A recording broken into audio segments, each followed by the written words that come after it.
हाम्रो यो हनुमान ढोकामा यहाँबाट रहेछ हाम्रो नेपालीहरूलाई चाहिँ इन्ट्रान्सभित्र छिर्नु। उता चाहिँ फरेनरहरूको माथि लागि मात्रै रहेछ। यो चाहिँ हामीलाई चाहिँ यहाँबाट रहेछ यो बनाउँदै रहेछ। यो पनि जीर्ण अवस्थामा पुगिसकेको छ, भत्किन आँटेको रहेछ। यो पनि सबै रिपेयर हुँदै रहेछ, मर्मत समार हुँदै रहेछ।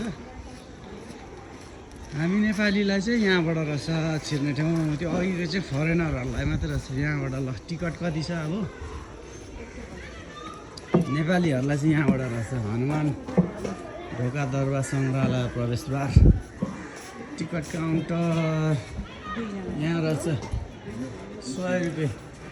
200 हाम्रो नेपालीहरू चाहिँ यहाँबाट रहेछ। उता चाहिँ फरेनरहरूलाई मात्रै रहेछ। पल्लोपट्टि चाहिँ विदेशीहरूको लागि मात्रै रहेछ नि त उता।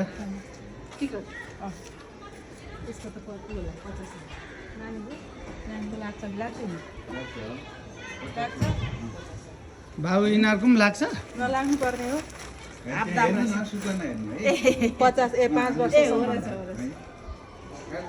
नेपाली स्टुडेन्ट्स 50।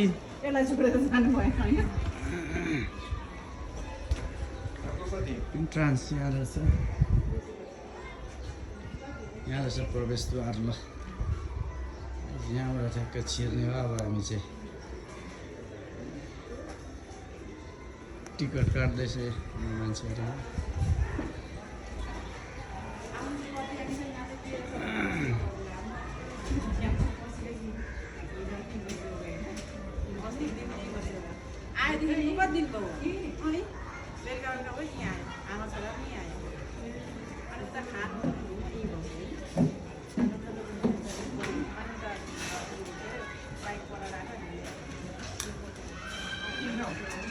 भयो लाउनु नि त। कता हिँडेको? कहाँ त्यहाँ पर्खिरहेको?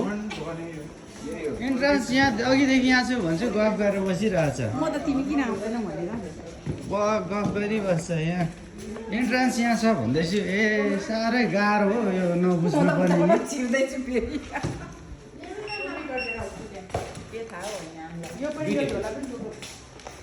माथि चाहिँ के जानु मनाइ हो? ए के छ यहाँ चाहिँ? ए साङ्ली लाएर यहाँ चाहिँ यसरी बोकेको रहेछ।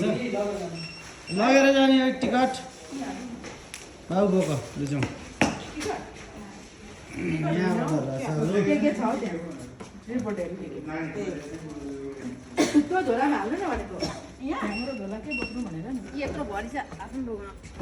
ल हनुमान ढोकाभित्र ल छिर्यो है। ल भित्र चाहिँ यस्तो छ। ल नौतरी दरबार भनेको चाहिँ यही हो। यस्तो छ, तर यहाँ चाहिँ अहिले केही छैन रहेछ। अब यहाँभित्रबाट देखिने दृश्य चाहिँ यस्तो छ। यो चाहिँ दरबार हेरिटेज हो। चाहिँ पुरानो